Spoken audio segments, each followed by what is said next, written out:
Et donc maintenant qu'on a fait le tour globalement de tous les match-ups du premier round, on va un peu voir ce que donne le deuxième round. Est-ce que globalement, moi j'avais anticipé avec vous en live, donc je ressors ma petite feuille. Donc, de ce côté-là, OKC Lakers, là j'avais totalement raison, parce que je voyais OKC sweep les Suns, ou peut-être le gentleman sweep, mais le Thunder c'est vraiment beaucoup trop fort. Et c'était plutôt le fan qui parlait au niveau des Lakers. Je pensais qu'il y a plus de chances que les Rockets se qualifient, mais je voulais quand même croire dans les Lakers. Et tant mieux pour moi. Surtout qu'à l'époque, on parlait d'un éventuel retour de Luka Doncic et d'Austin Reeves. Donc je me dis, allez, peut-être qu'ils peuvent revenir pour fermer la série, même si j'étais pas certain du côté opportun du retour de Luka Doncic. Parce que si c'est pour aggraver sa blessure, je vois pas l'intérêt. Là, on a. Pareil, là, on est en train de me dire, ah cool, il revient contre le Thunder. Ok, d'accord, mais est-ce qu'on oublie que c'est contre le Thunder qui s'est déjà blessé parce que eux peuvent défendre n'importe comment tout en ayant les fautes sifflées sur Shea? Est-ce que vraiment on veut. Je ne sais pas. Moi, je pense que si Lucas est en bonne santé, il doit jouer, évidemment. Et je pense qu'il aura envie de jouer. Il suffit de le voir sur le bord du terrain contre les Rockets pour savoir que le gars il est comme ça. C'est un mordu de ballon, c'est un mec qui veut jouer. Donc, forcément, si on lui donne le feu vert, il va jouer. Mais je ne voudrais pas aggraver sa blessure. C'est tout ce que je veux dire. Ça va être notre joueur franchise pendant des années. Le fait que. Même si l'équipe est au complet, soyons honnêtes, même si l'équipe est au complet en pleine forme, avec LeBron, Austin, le Thunder est toujours favori. Et il s'agit de pas déconner, les gars. Le Thunder est toujours favori. Point. Donc j'espère que les arbitres vont un peu step up, mais j'ai des doutes. Parce que les arbitres avec OKC, mais c'est en partie de la faute des arbitres qu'OKC est si insupportable pour moi. Sincèrement. C'est une équipe, bon, on va pas revenir là-dessus, équipe incroyable, meilleure équipe de la ligue, meilleur roster de la ligue, et on verra avec les Spurs. Parce que je pense que les Spurs ont un argument dans cette discussion-là en termes de roster. Mais il reste absolument, il reste absolument infâme à jouer et à avoir joué. Je peux pas vous dire autre chose. De l'autre côté, par contre, j'avais dit Denver Spurs. Parce que je pensais que. J'en ai parlé, je pense que Denver allait éliminer Minnesota. Minnesota m'a donné tort. Et mon Dieu, là, ça m'a fait plaisir d'avoir tort. Parce que la série était incroyable. Et les Timberwolves sont vraiment, vraiment, vraiment des performeurs en playoff. Chris Finch, c'est un plaisir. Vraiment. Et surtout qu'on parle d'un éventuel retour d'Anthony Edwards. Donc on va avoir un duel franco-français de la raquette entre Rudy Gobert et Victor Wembanyama. Ça va être très sympa à suivre. Et on va un peu voir ce que ça peut donner. Vraiment, je suis curieux de savoir ce que ça va donner. Ça va être une très belle série à suivre. Et à l'Est, qu'est-ce que j'avais dit? Detroit-Cleveland. J'avais la même chose, sauf qu'encore une fois, je pensais que les Pistons allaient être beaucoup plus convaincants et que les Cavaliers allaient être un petit peu plus forts que ce qu'ils ne le sont. Donc là, par contre, ça va être dur pour moi. Et j'avais dit New York-Boston. Donc en gros, il y a deux équipes surprises, et c'est les deux upsets que je n'avais pas vu venir. Le reste, je l'avais vu juste, mais il y a deux upsets que j'ai pas vu venir. Les Timberwolves et les 76ers. Que du bonheur. J'avais 6 équipes sur 8. Et ça m'aurait fait plaisir de trouver les deux restantes, parce qu'au final, c'est les deux plus beaux pics. Les deux plus beaux pics à avoir, c'était justement les Timberwolves et les 76ers. Les autres, au final, étaient tous favoris dans leur série. Hormis les Lakers, avec l'état de l'équipe. Mais je ne sais pas. J'y ai pensé, j'ai essayé d'y réfléchir un petit peu, de mémoire d'homme, parce que non, je suis pas retourné voir les archives, etc. Depuis que je suis fan de basket et que je suis activement à la ligue, je n'ai jamais été aussi emballé par un premier round. Un seul sweep, 3 séries en 7, 3 séries en 6 et une série en 5. Très disputé, du suspense, des équipes des upsets. J'ai adoré ce premier round, les gars, je vous le dis franchement. J'ai adoré ce premier round. Donc maintenant, la question qui nous taraude tous, c'est est-ce que ça commence cette nuit ou demain? C'est cette nuit ou. Je fais le malin juste à regarder. Cette nuit. Donc on a Philadelphie-New York et Minnesota-San Antonio. Et demain, on a les Lakers alors. Les Lakers, du coup, et Piston Cavaliers. Ok. D'ailleurs, pour le clin d'œil, j'ai vu le truc marrant de LeBron James qui remerciait le shot de RJ Barrett. Parce que du coup, si les Cavaliers sortaient. Exactement, si les Cavaliers sortaient en 6 matchs, les rencontres de playoff allaient être un peu plus tôt. Donc ça permettait un jour de repos en moins. Si je dis un ou deux jours de repos en moins. Donc ça, c'est vrai que c'est cool. Il dit, ah, merci RJ Barrett d'avoir scoré ton panier. Ou ça, on peut se reposer un peu. Je trouvais ça assez chouette et assez marrant, le petit clin d'œil à ce niveau-là. Surtout que c'était un très beau shot. Je le répète. Alors ici, Bah, le but est de se mouiller un peu. Je vous le dis toujours, on va essayer. Si c'est juste pour commenter a posteriori, je veux dire, c'est un peu facile. Tout le monde peut faire ça. Mais le but, c'est aussi d'essayer d'anticiper, de voir un peu selon les- comment dire, selon la mouvance des séries. Savoir un peu comment ça évolue. Est-ce qu'il y a un swing de momentum? Est-ce qu'il y a une équipe qui joue de manière inattendue? Est-ce qu'il y a des ajustements qui sont réalisés par les coachs, par les joueurs? C'est ça le côté intéressant du playoff basketball. Ça, c'est un plaisir pour moi. Encore une fois, j'espère avoir tort. Mais là, je pense que je vais aller avec. Je pense que je vais aller avec les deux favoris. C'est horrible de dire ça. Mais si j'écoute mon cerveau, c'est clairement Thunder Spurs. Si j'écoute mon cœur, c'est Lakers Timberwolves. Mais je vais écouter mon cerveau. Je les ai vus jouer, j'adorerais que les Lakers gagnent, mais le pourcentage, bah regardez le score de favori, 15,5. Il laisse virtuellement aucune chance aux Lakers de se qualifier, je leur en laisse pas beaucoup plus malheureusement. Ça me fera mal au cœur, mais je pense que les Lakers seront intéressants l'année prochaine. Je vous en ai déjà parlé, je pense qu'ils seront intéressants l'année prochaine. Il y a des décisions très importantes à prendre. Que faisons-nous d'Austin Reeves? Est-ce qu'il part gratuitement? Ça, ce serait vraiment un terrible management en carton, si c'est le cas. Et je serais vraiment pas content. Qu'est-ce qu'on fait avec LeBron James? Moi, j'adorerais qu'il reste, mais évidemment, s'il reste, ça doit être avec un salaire. Si c'est possible d'avoir le minimum vet, et je veux pas insulter LeBron James et lui manquer de respect, hein, mais ce serait magnifique. Moi, je parle en fan des Lakers, ce serait magnifique d'avoir LeBron James en minimum vétéran. Comme ça, on a de l'argent à injecter ailleurs. Parce qu'on a besoin. Il y a besoin d'aide. Le roster des Lakers n'est pas suffisant, les gars. C'est pas suffisant comme roster pour aller espérer quoi que ce soit.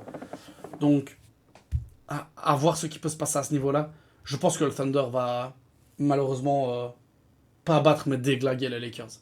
J'adorerais que le contraire, un retour de Doncic, un héros, ce serait, oh là là, ce serait magnifique. Je prendrais un plaisir de fou, les gars. Je deviendrais infâme, mais j'y crois pas trop. Et les Timberwolves, encore une fois, avec l'équipe au complet, je suis pas aussi sûr de moi, mais on parle de retour d'Anthony Edwards. Ok, d'accord. Dans quel état? Une nouvelle fois, c'est la question que je pose à chaque fois quand il y a un joueur qui revient de blessure, quand il était déjà à court. Dans quel état? Si c'est Anthony Edwards à 100%,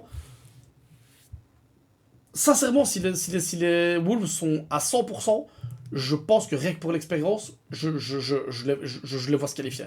Juste pour l'expérience, parce qu'ils savent ce que c'est de. Ils sont ce qu'on dit ils sont, les Américains, ils sont battle tested en pleurs. Les Spurs, on n'en sait rien. On n'en sait rien dans le fait. Ils ont battu les Trailblazers, belle équipe, mais c'est quand même c'est quand même une autre compétition, les Timberwolves. Alors vous allez me dire, oui, c'est les 6e, ils étaient 7. Ouais, non, non. Vous laissez pas avoir par les classements. En termes de qualité de jeu, les Timberwolves et les Trailblazers, c'est pas le même level. D'accord? On parle pas des mêmes équipes.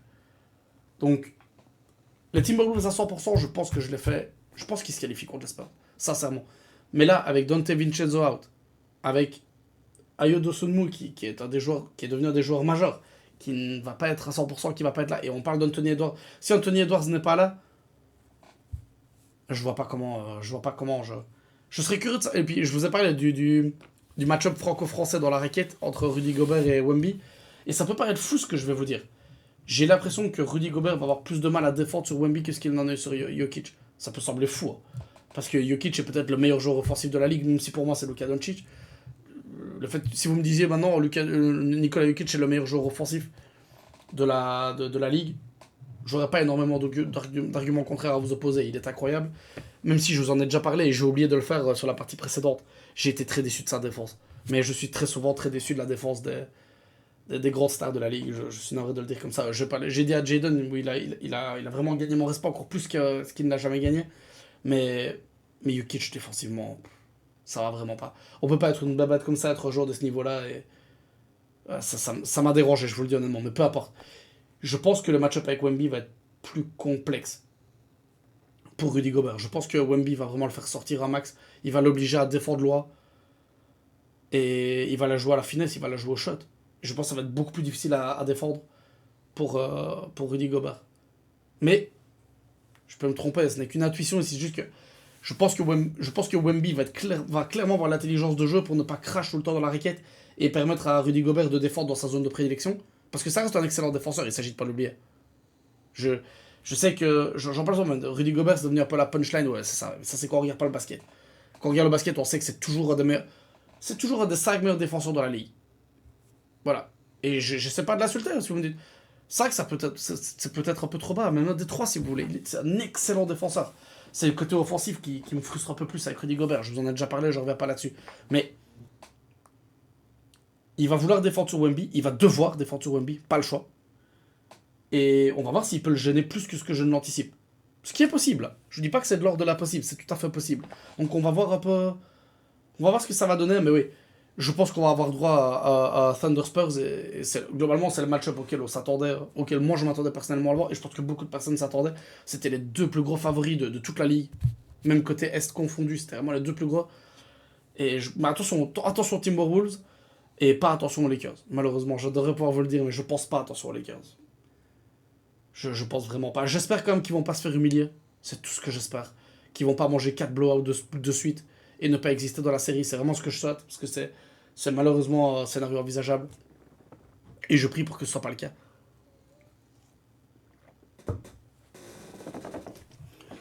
Alors, Pistons Cavaliers.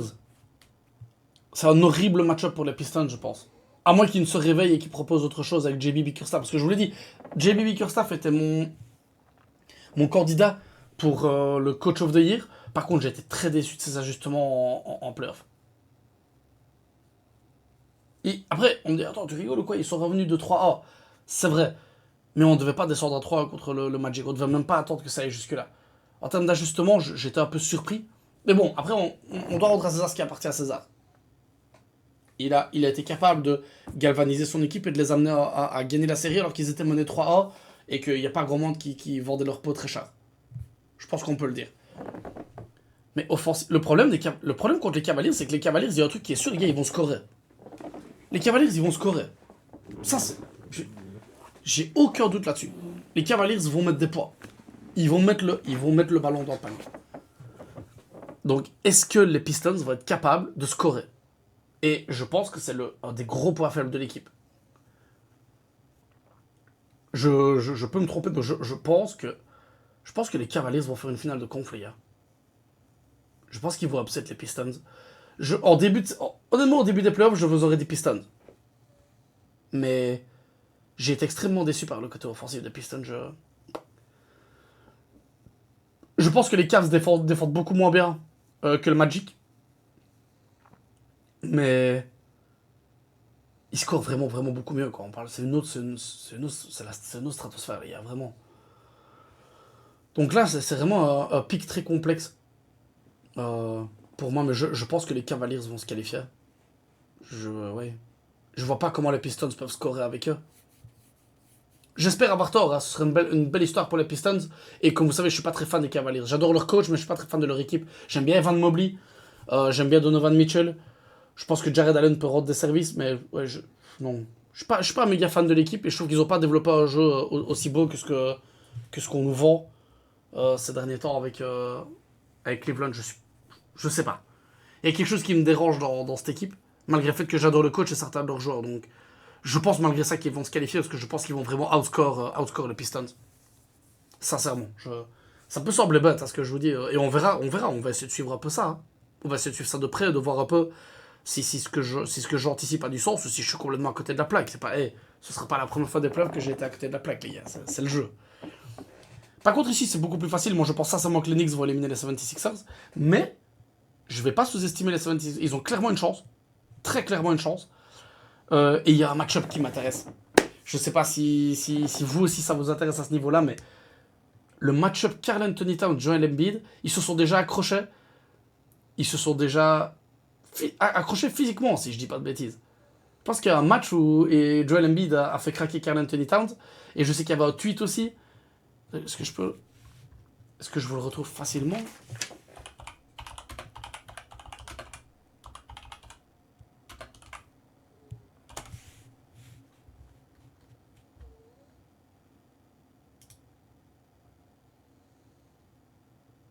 Est-ce que ça charge ou pas?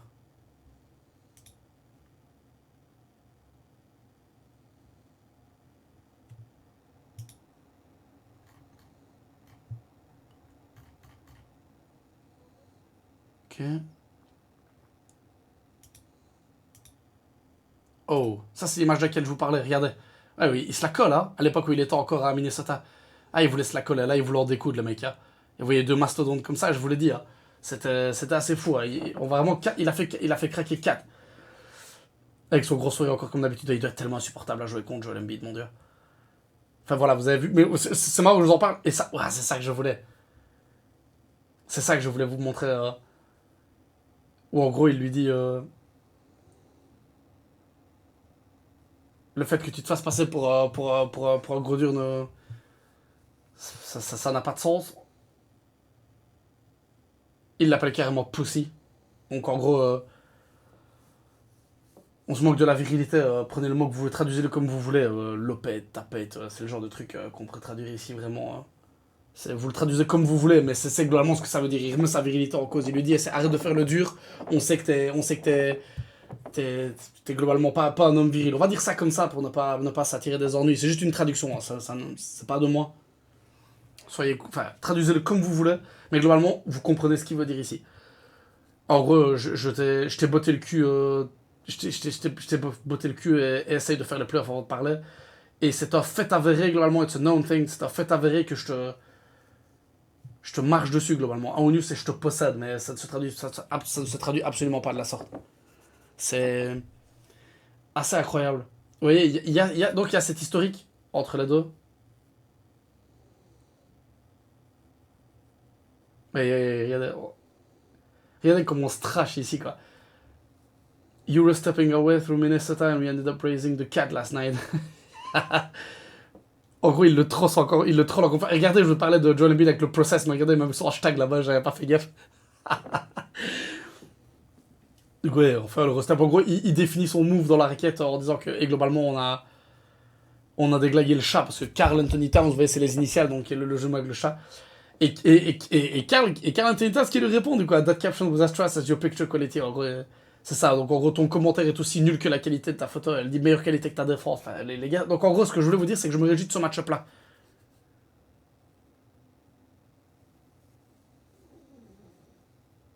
Oh, par contre, écrire comme ça, Karl Anthony Towns, les gars, faut se respecter quand même.